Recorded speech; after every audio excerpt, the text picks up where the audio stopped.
तो इसमें जो नेक्स्ट चैप्टर था, 4 चैप्टर तक मैंने कल क्वेश्चन करा दिए थे, उसके बाद में है क्वेश्चन आया हुआ है कि नैतिकता के क्षेत्र क्या हैं।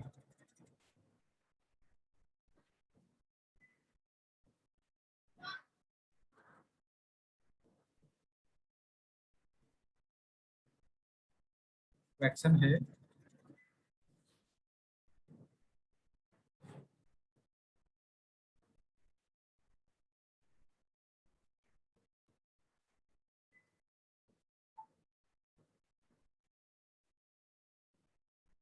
नैतिकता के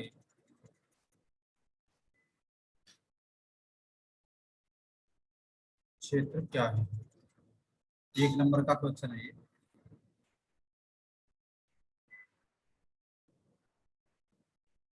तो नैतिकता के जो क्षेत्रों की बात करें तो नैतिकता की इसके क्षेत्र हैं। सबसे पहला इसका क्षेत्र होता है व्यक्ति, क्योंकि नैतिकता की जो बात होती है वो व्यक्ति इसका क्षेत्र होता है। दूसरा होता है परिवार,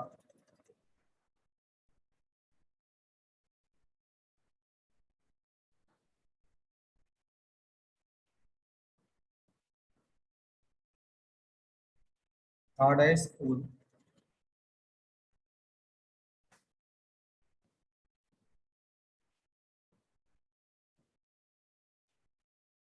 और समाज। तो नैतिकता के क्षेत्रों के तौर पे क्या है, नैतिकता के क्षेत्र हैं व्यक्ति, परिवार, स्कूल, समाज। एक क्वेश्चन इसमें आया हुआ है, नैतिकता से आप क्या समझते हैं, या नैतिक शिक्षा किसे कहते हैं।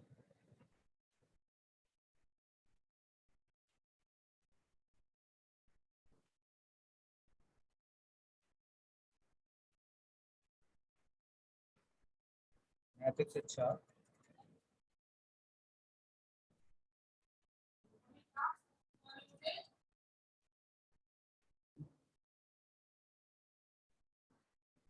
नैतिक शिक्षा किसे कहते हैं।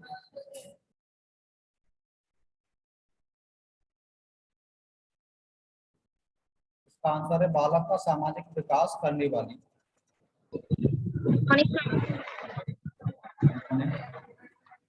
बालक का सामाजिक विकास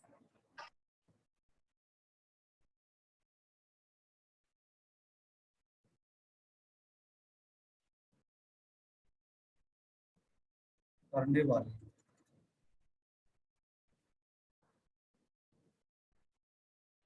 व्यक्तित्व का संतुलित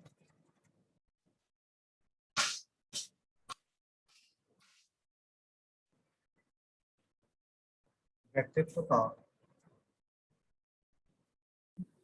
सर ये आप ऑब्जेक्टिव करवा रहे हैं या वेरी शॉर्ट करवा रहे हैं? ये क्वेश्चन है आपके 1 नंबर वाले हैं, अति लघुत्तरीय प्रश्न। Okay okay sir. बालक का तो पूरा सामाजिक, स्टार्टिंग से करवा रहे होंगे ना आप, मेन जो है? जी जी, ओके हर ओके चैप्टर में सर। से जो महत्वपूर्ण क्वेश्चन है, ठीक है, परीक्षा में आए हुए उनको करा रहा हूँ। Okay sir, thank you. बालक का सामाजिक विकास करने वाली। नैतिक शिक्षा का अर्थ क्या है, नैतिक शिक्षा में क्या होता है, बालक का सामाजिक विकास, व्यक्तित्व का संतुलित तथा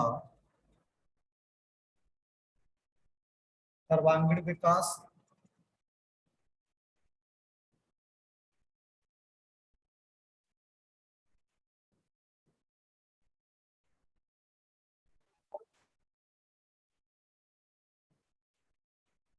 व्यक्तित्व का संतुलित तथा सर्वांगीण विकास तथा उसका दृष्टिकोण,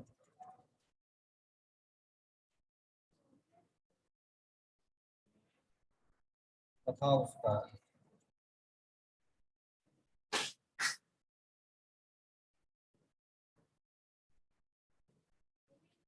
दृष्टिकोण उदार बनाने वाली,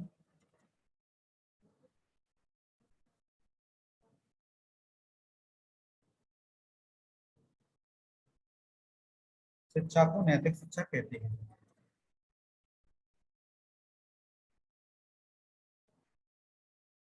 शिक्षा को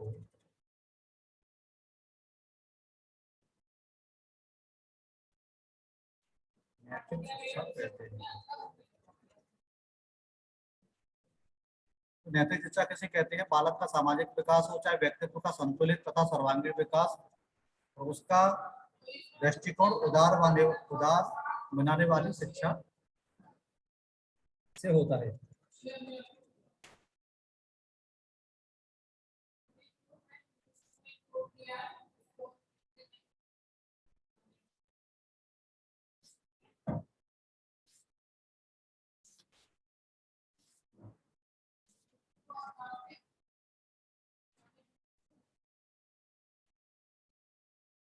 नेक्स्ट क्वेश्चन है, हिंसा के रूपों को समझाइए, या हिंसा के क्या प्रकार हैं?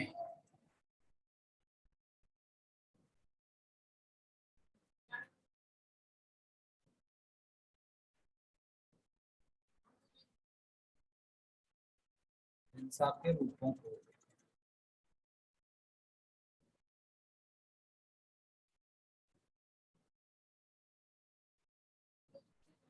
समझाइए।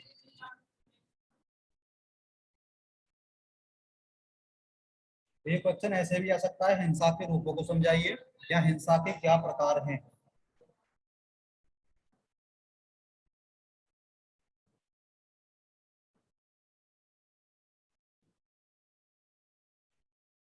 पहले आपको ये भी जानना है, 1 नंबर का क्वेश्चन ये भी आ सकता है कि हिंसा किसे कहते हैं? हिंसा किसे कहते हैं? सीधी सीधी बात है, मन से, वचन से, कर्म से किसी भी व्यक्ति को प्रताड़ित या परेशान करना हिंसा है। किसी भी व्यक्ति को मन से, वचन से या मानसिक रूप से, शारीरिक रूप से किसी व्यक्ति को प्रताड़ित या परेशान करना क्या होता है? हिंसा है। ये कह रहा है कि हिंसा के रूप या हिंसा के प्रकार। पहली होती है शारीरिक हिंसा। ये क्वेश्चन जरूर आना है हिंसा के ऊपर, या हिंसा का अर्थ आएगा या हिंसा के प्रकार आएगा, इसका क्वेश्चन जरूर बन के आएगा।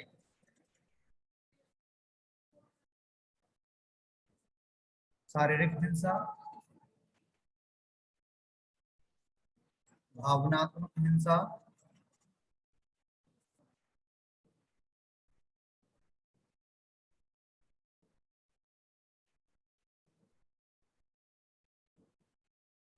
आध्यात्मिक हिंसा,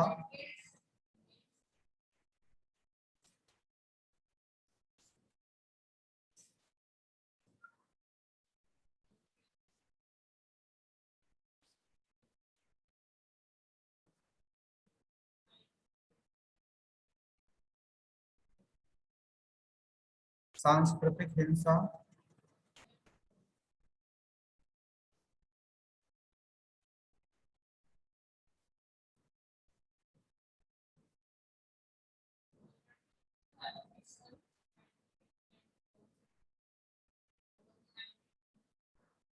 लिख लीजिए इसमें, वित्तीय दुरुपयोग, वित्तीय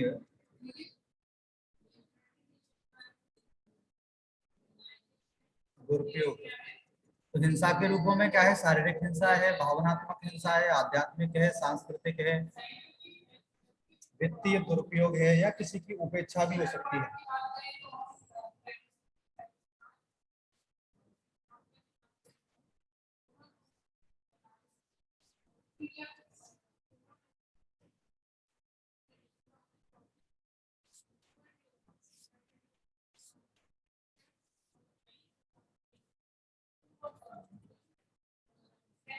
इसमें एक क्वेश्चन आया हुआ है, मैंने अभी बताया था कि हिंसा से अभिप्राय स्पष्ट कीजिए।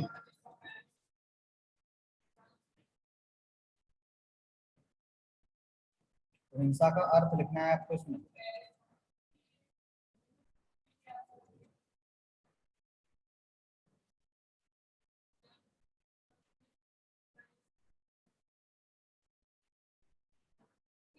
एक क्वेश्चन लिख लीजिए, आध्यात्मिक हिंसा क्या है?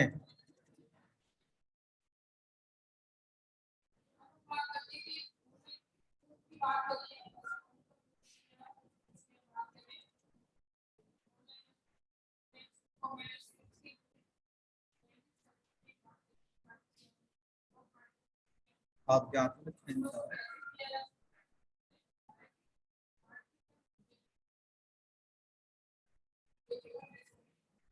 क्या है?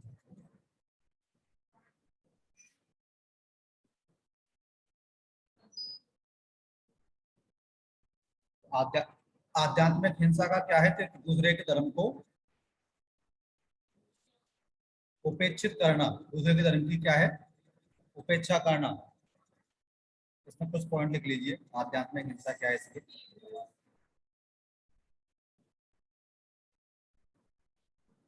किसी व्यक्ति विशेष की सर किसी व्यक्ति विशेष की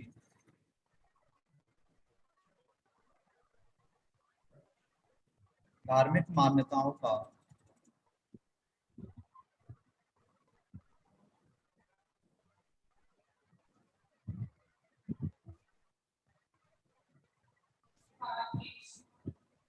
उपहास उड़ाना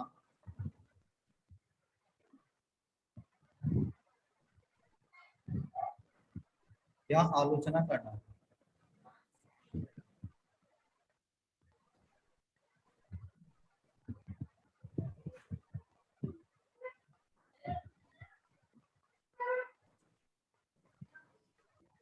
दूसरा है व्यक्ति विशेष पर किसी धर्म के पालन करने का दबाव डालना।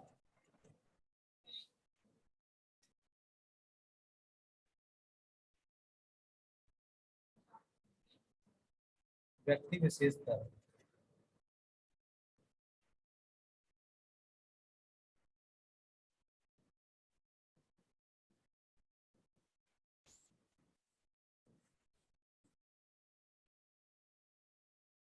किसी धर्म के पालन करने का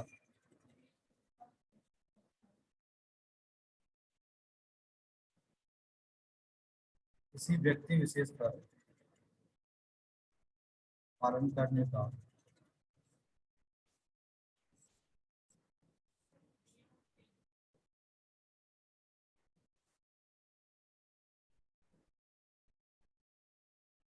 दबाव डालना।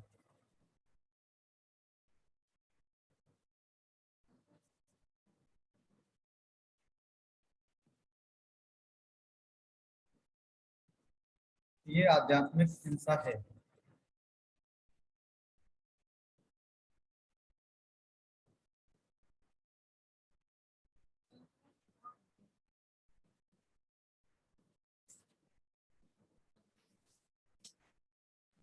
सर जी सर आध्यात्मिक हिंसा और ये एक दार्शनिक होता है ना, वो सेम होता है या उसमें थोड़ा अंतर होता है? जी जैसे आपने बताया आध्यात्मिक हिंसा होता है, ठीक है, जी एक आध्यात्मिक होता है, एक दर्शन होता है, दर्शन शास्त्र जो होता है ना, तो हाँ, वो ये दोनों चीजें सेम होती है या थोड़ा बहुत अंतर होता है इसमें? एक ही है। दर्शन का भी संबंध आध्यात्मिकता से होता है। जी दर्शन का संबंध भी आध्यात्मिकता से ही है। ओके सर, वो नाम अलग कर देते हैं थोड़ा।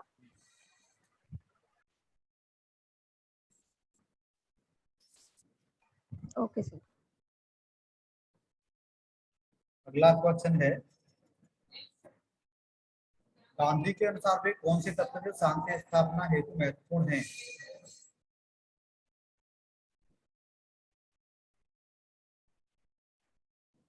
नेक्स्ट क्वेश्चन है,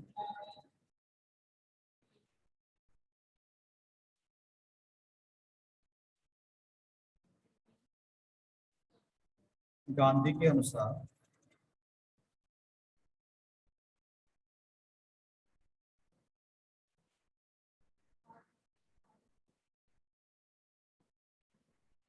वे कौन से तत्व हैं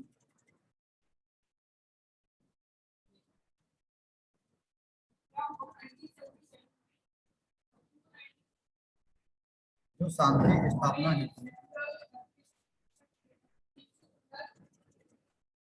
शांति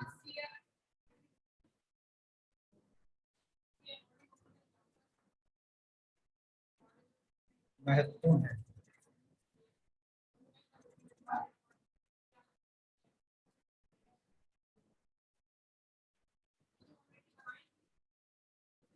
गांधी ने शांति स्थापना के लिए निम्न आचरण अपनाने पर बल दिया। तो गांधी के अनुसार वे कौन कौन से तत्व जो शांति स्थापना के लिए महत्वपूर्ण है? इनमें पहला है सत्य, दूसरा है अहिंसा,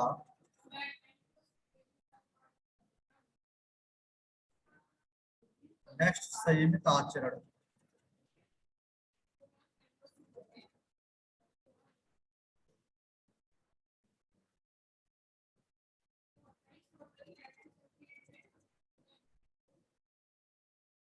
क्षमाशीलता,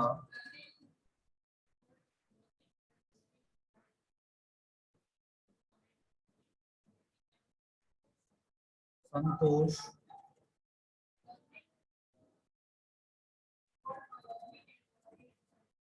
प्रेम। गांधी के अनुसार कौन से जो तत्व हैं, तो गांधी ने इन चीजों की बात की है। शांति स्थापना के लिए सत्य है, अहिंसा, संयमित आचरण, क्षमाशीलता, संतोष और प्रेम।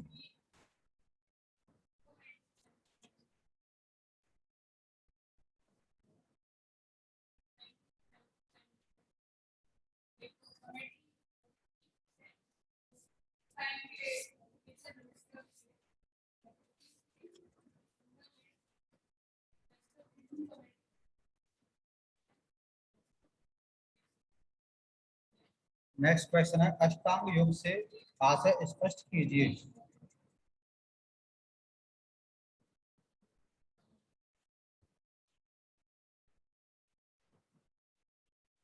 अष्टांग योग से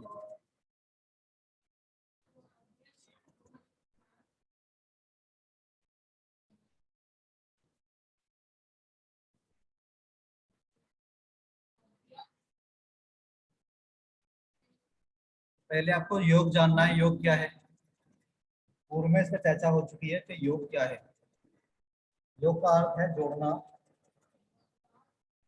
हमारा ठीक जो शरीर है, इसको हम आत्मा से या परमात्मा से जोड़ते हैं, और इसके लिए हमें करना क्या होगा?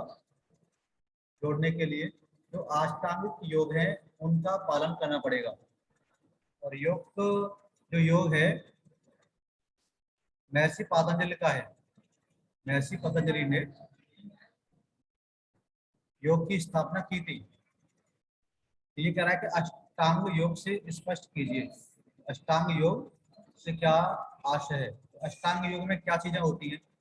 अष्टांग योग में पहला होता है यम,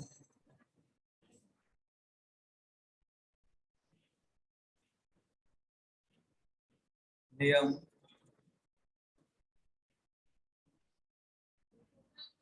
आसन, प्राणायाम,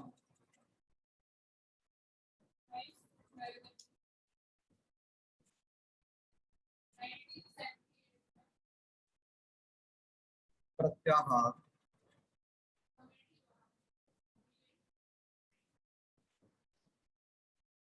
धारणा,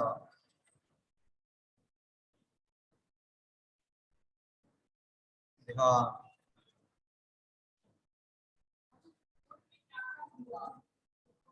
समाधि।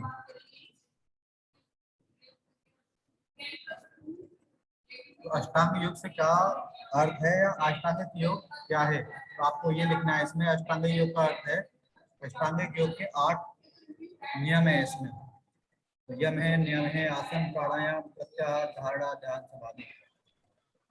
सर एक बार इनके बारे में थोड़ा थोड़ा सा बता दीजिए शॉर्ट में। यम का अर्थ क्या होता है? इसमें अष्टांगिक योग, जैसे मान लीजिए कि हम योग करते हैं, योग में बहुत सारी चीजें हैं। यम का अर्थ क्या होता है? यम में 5 चीजें अलग से हैं। 5 चीजों में, ठीक है, क्या है? सत्य है, अहिंसा है, ब्रह्मचर्य है, इनका पालन करना। नियम क्या होता है? नियम का अर्थ है कि हम किसी भी चीज का, किसी भी कार्य को करने के लिए हम एक शेड्यूल बनाते हैं, उसको नियम बोलते हैं। आसन, आसन का अर्थ अनुशासन होता से है उस चीज का। कि शरीर को स्वस्थ रखने के लिए हमें आसनों की आवश्यकता है। इसमें विभिन्न प्रकार के आसन हैं। आप देखते होंगे कोई व्यक्ति आसन लगा रहा है, उसमें बैठने वाले आसन हुए, खड़े वाले होने वाले आसन होते हैं, लेटकर किए जाने वाले आसन होते हैं। शरीर को स्वस्थ रखने के लिए आसनों की जी। आवश्यकता है। प्राणायाम का क्या अर्थ होता है? जैसे सर जैसे जैसे योगासन वगैरह सा वो सारे जो होते हैं। हाँ, योगासन सारे जितने भी हैं वो आसन के अंतर्गत आते हैं। जी। जी जी। प्राणायाम का अर्थ होता है कि शरीर को स्वस्थ रखने के लिए तो आसनों की आवश्यकता है, लेकिन शरीर के अंदर जो आपका आत्मा है, ठीक है, उसको स्वस्थ रखने के लिए हमें प्राणों का आयाम करना पड़ता है। प्राणों का आयाम का अर्थ क्या होता है, जैसे हम ऑक्सीजन लेते हैं, ठीक है, जो प्राणवायु है उसको लेते हैं, बाहर निकालते हैं, तो इसके द्वारा हम प्राणायाम करते हैं। प्राणायाम में क्या होता है, जैसे सांस को अंदर लेना, फिर रोकना उसको, फिर बाहर निकालना, जिसको हम बोलते हैं प्राणों का आयाम। मतलब शरीर को स्वस्थ रखने के लिए तो आपने कर लिया, आप योग करते हो, योगासन करते हो, या घूमते हो, टहलते हो, व्यायाम कर रहे हो, लेकिन जिस हमारे अंदर जो आत्मा है उसके लिए हम क्या करते हैं, प्राणों को स्वस्थ रखने के लिए हम क्या करते हैं, तो इसके लिए प्राणायाम करते हैं। प्राणायाम में क्या होता है, सांस लेना, गहरी सांस लेना, उसके बाद में सांस को रोकना, और फिर उसके बाद में सांस को बाहर निकालना। ऐसे ही प्रत्याहार है। प्रत्याहार में क्या है कि हमें जो व्यवहारिक चीजें होती हैं उनसे संबंधित का, दूसरे का धन है, ठीक है, वो मिट्टी के समान है, हमें आवश्यकता से अधिक ग्रहण नहीं करना है, ये चीजें प्रत्याहार में आती हैं। धारणा का अर्थ क्या होता है कि हम किसी भी चीज को जब स्वीकार करते हैं, जब हम सर अपना प्रत्याहार उद्देश्य। समझ में नहीं आया। प्रत्याहार से अर्थ है, प्रत्याहार में तीन चार चीजें हैं। जैसे मान लीजिए कि हमें अपने जीवन को चलाने के लिए या संतोषी रहने के लिए हमें प्रत्याहार की आवश्यकता है। जैसे मान लीजिए कि हम शांति वाला जीवन जीना चाहते हैं, तो जैसे आवश्यकता से अधिक संग्रह न करना, दूसरे की जो वस्तु है, ठीक है, उसको उसको हमें स्वीकार नहीं करना है, या उसके प्रति इच्छा प्रकट नहीं करनी है। इसमें मतलब शांति। सर जरूरत से ज्यादा कोई भी चीज नहीं। हाँ, बहुत सारे नियम है जो शांति के लिए स्थापित होते हैं। धारणा का अर्थ होता है किसी भी जी चीज जी। को हम जब उद्देश्य के रूप में करते हैं तो वो धारणा बन जाती है। लास्ट में क्या है, ध्यान है और समाधि है। ध्यान का अर्थ होता है मन को एकाग्रचित करना, मन को सांसारिक जो चीजें हैं उनसे अलग करना, और आत्मा के प्रति या परमात्मा के प्रति उसको लगाना, ये ध्यान है। जैसे मान लीजिए कि अगर कोई व्यक्ति है, वो कहीं एकांत स्थान पर जाकर के अपने मन को एकाग्रचित करता है या ध्यान लगाता है, तो ये ध्यान होता है। लास्ट में होता है समाधि। समाधि का अर्थ है कि व्यक्ति बिल्कुल क्या है, समाधिस्थ हो गया, उसको उसके अंदर क्या है, समानता का भाव है। अपना है तो वो अपना नहीं कहेगा, उसको वो ये कहेगा ठीक है सभी समान है, जो भी कार्य करेगा वो सबके लिए करेगा। ऐसे व्यक्ति को हम समाधिस्थ व्यक्ति बोलते हैं, जो व्यक्ति का अंतिम उद्देश्य होता है। तो ये नियम है आपके अष्टांग योग के नियम। तो ये क्वेश्चन जरूर आना है। अष्टांगिक योग वाला आ सकता है, ऑब्जेक्टिव में आ सकता है कि महर्षि पतंजलि के द्वारा योग प्रतिस्थापित किया हुआ है, योग के कौन कौन से 8 नियम हैं, इस तरीके से क्वेश्चन आएंगे। जी सर। प्राणायाम का आ सकता है। प्राणायाम किसे कहते हैं, प्राणायाम का सीधा सीधा अर्थ है कि श्वास को अंदर खींचना, फिर रोकना, फिर बाहर निकालना। प्राणायाम में 3 क्रियाएं होती हैं जिनके हमने नाम भी दिए हुए हैं, पूरक है, कुंभक है और रेचक है। इसको मैं थोड़ा बता दूं। अगर प्राणायाम सॉरी सर क्या बताया आपने 3 में। प्राणायाम के 3 नियम होते हैं। प्राणायाम में 3 चीजें होती हैं। एक होता है श्वास को खींचना अंदर, फिर रोकना, फिर बाहर निकालना। इसको हमने नाम दिया हुआ है पूरक बोलते हैं। पूरक का अर्थ क्या है, नाक द्वारा वायु को धीरे धीरे अंदर खींचने। इसमें क्या है, पूरक किसे कहते हैं, हम अपनी जो श्वास या नाक द्वारा हम क्या है वायु को धीरे धीरे अंदर खींचते हैं, पूरक जिससे पूरक बोलते हैं। एक होता है कुंभक।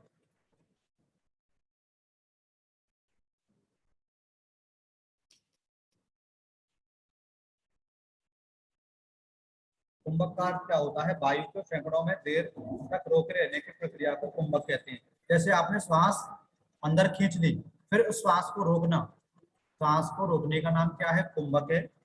और एक होता है रेचक। रेचक का अर्थ है कि नाक के द्वारा वायु को धीरे धीरे बाहर निकालना, जिसको हम बोलते हैं रेचक। तो ये प्राणायाम में तीन चीजें आपको लिखनी है। प्राणायाम के तीन नियम है, पूरक है, कुंभक है, रेचक है। पूरक माने श्वास खींचना, कुंभक माने श्वास को अंदर रोकना, रेचक माने धीरे धीरे कर श्वास को धीरे निकालना। धीरे सांस को छोड़ना। जी सर। हाँ सुनिए सर, अगर ये नाम भूल जाए तो इसको इंग्लिश में करके हिंदी में लिख सकते हैं सर। जी जैसे पूरक है, कुंभक है, रोचक रेचक है, हाँ। अगर ये नाम अब भूल जाए, याद नहीं रहे, तो इनको क्या इंग्लिश में कन्वर्ट करके लिख सकते हैं सर? जैसे इनहेल, एक्सहेल एंड होल्डिंग ऐसे करके लिख सकते हैं सर हाँ हिंदी लिख में सकते हो, सर? कोई दिक्कत नहीं है। तो नंबर मिल जाएंगे ना सर, कोई प्रॉब्लम तो नहीं होगी? कोई दिक्कत नहीं है, लेकिन इनके नाम आपको भूल भी जाते हैं, लेकिन इनके नाम आप तो ये पूरक कुंभक रेचक के प्राणायाम में ये पूरक कुंभक रेचक के नाम से ही जाने जाते हैं। ये क्वेश्चन है योग वाला, एक तो आनंद उस नहीं। इसका तो विषय क्या है? शालू आप उसको वैसे पॉइंट के फॉर्म में लिख सकती है ना, अगर आपको एग्जैक्टली मीन नहीं पता है तो एक लाइन में उसका वो मतलब लिख नहीं दो। पता है, जैसे जो वर्ड है ना, एग्जैक्ट हिंदी का जो वर्ड है ये पूरा, पूरा को जैसे इनहेल भी कहते हैं, तो इनहेल इंग्लिश में ना लिख के इनहेल हिंदी में लिख दे तो पूरा मतलब सही माना जाएगा। हाँ। लेकिन अगर एग्जामिनर नहीं समझ पाए, उनको हिंदी में क्वेश्चन हाँ पूछा तो गया बस तो हिंदी में ही जवाब देना चलो पड़ेगा। अभी, अब इसको भाई बात बात है, मत करिए। अभी बहुत सारे क्वेश्चन है, ठीक है, बता दीजिए। तो प्राणायाम में आता है, प्राणायाम से संबंध क्या है? तो रेचक, पूरक, कुंभक, इसका सीधा सीधा अर्थ है वायु को अंदर लेना, वायु को रोकना, और रेचक वायु को बाहर निकालना। एक क्वेश्चन इसमें आया हुआ है कि तनाव से आपका क्या अभिप्राय है?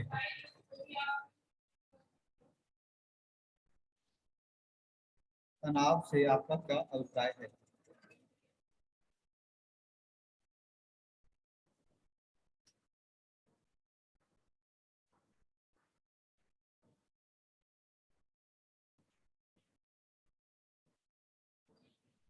आपका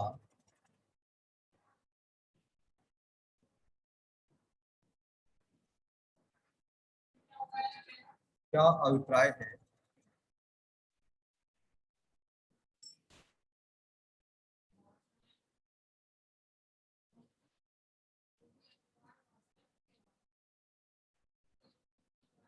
तनाव से उत्तर लिख लीजिए इसका। तनाव से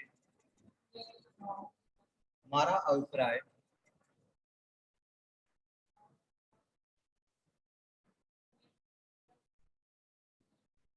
किसी कार्य विशेष को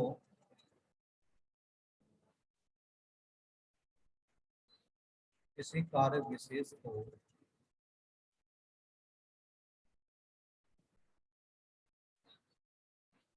करने के उपरांत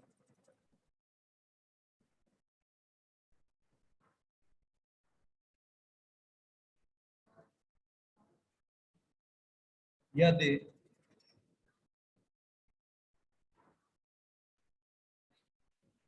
निराशा उत्पन्न होती है,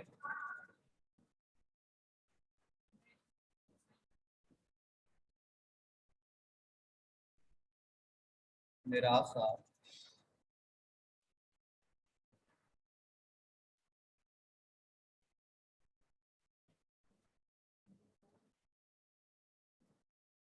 उत्पन्न होती है, तो ऐसी स्थिति में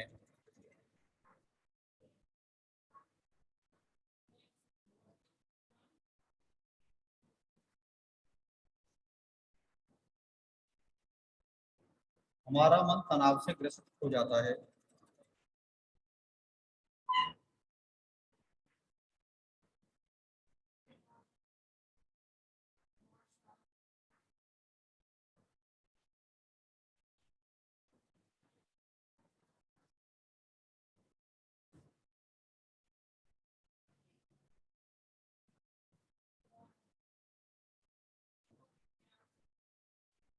किसी भी कार्य को आप करते हो, उसके बाद में अगर उस कार्य में आपको निराशा हाथ लगती है, तो आप तनाव वाली स्थिति में चले जाते हैं। या दूसरे शब्दों में हम कह सकते हैं कि कोई नई घटना या वातावरण जिससे व्यक्ति सामंजस्य स्थापित नहीं कर पाता है, उसे तनाव की स्थिति कहा जाता है। एक और तरीके से लिख सकते हैं इसको, अर्थात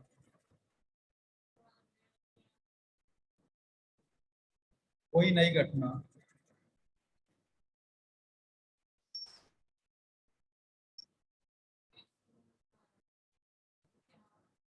या वातावरण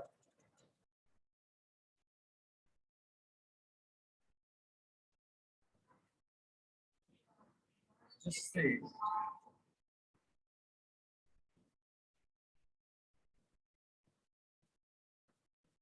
व्यक्ति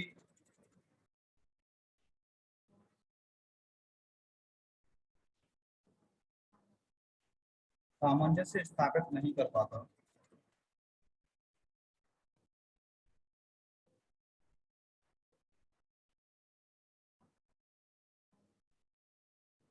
जिससे व्यक्ति सामंजस्य स्थापित नहीं कर पाता, तो उसे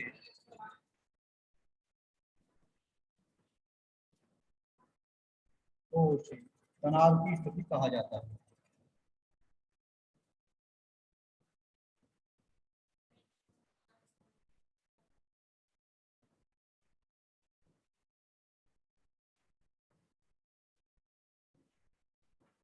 किसी भी घटना या वातावरण जिससे व्यक्ति अपना सामंजस्य एडजस्टमेंट नहीं कर पाता है, तो वो व्यक्ति तनाव की स्थिति में चला जाता है।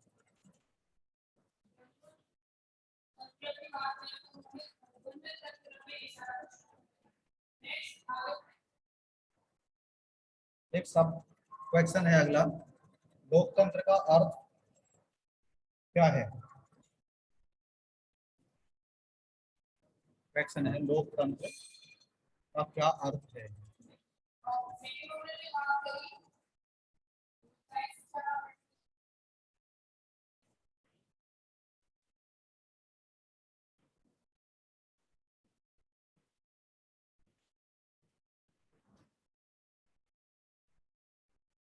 लोकतंत्र का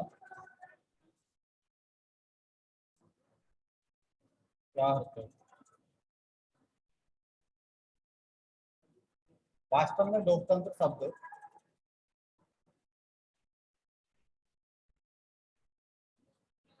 वास्तव में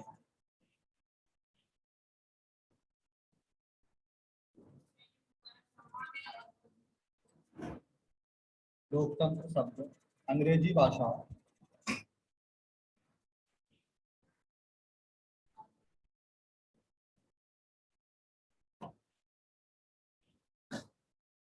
डेमोक्रेसी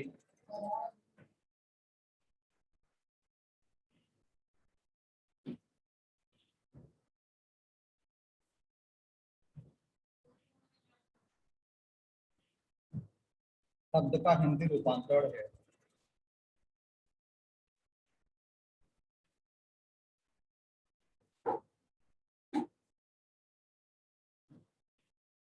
हिंदी रूपांतरण है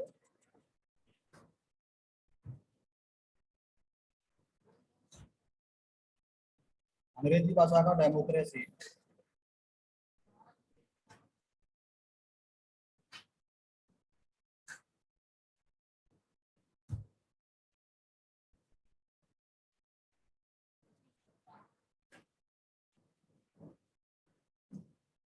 शब्द अंग्रेजी भाषा का डेमोक्रेसी शब्द ग्रीक भाषा के दो शब्दों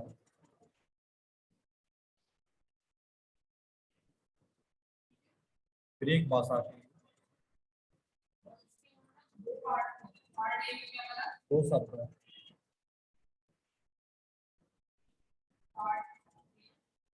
डेमोस और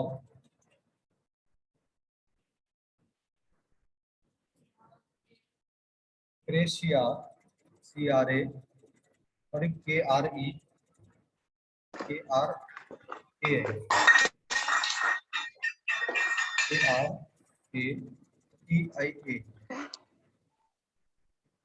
क्रेशिया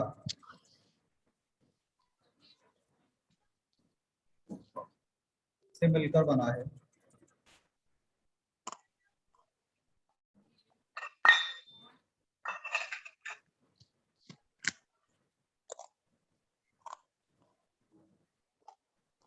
जिसका अर्थ है जनता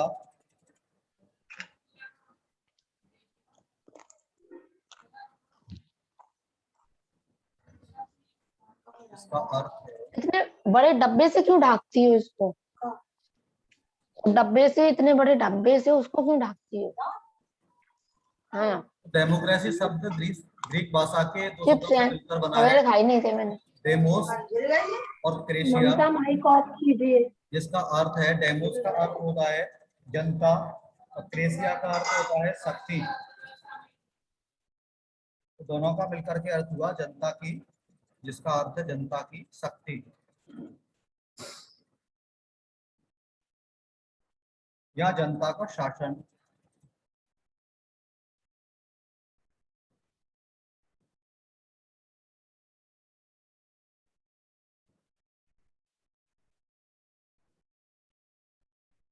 अतः हम कह सकते हैं कि लोकतंत्र शब्द का अर्थ है जनता का शासन। इसको हम बहुत सारे नामों से जानते हैं, जनतंत्र भी इसको कहते हैं, प्रजातंत्र भी कहते हैं।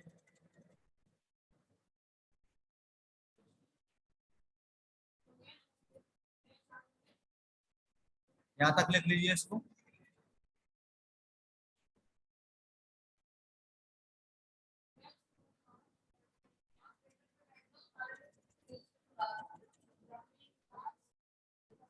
हो गया सर।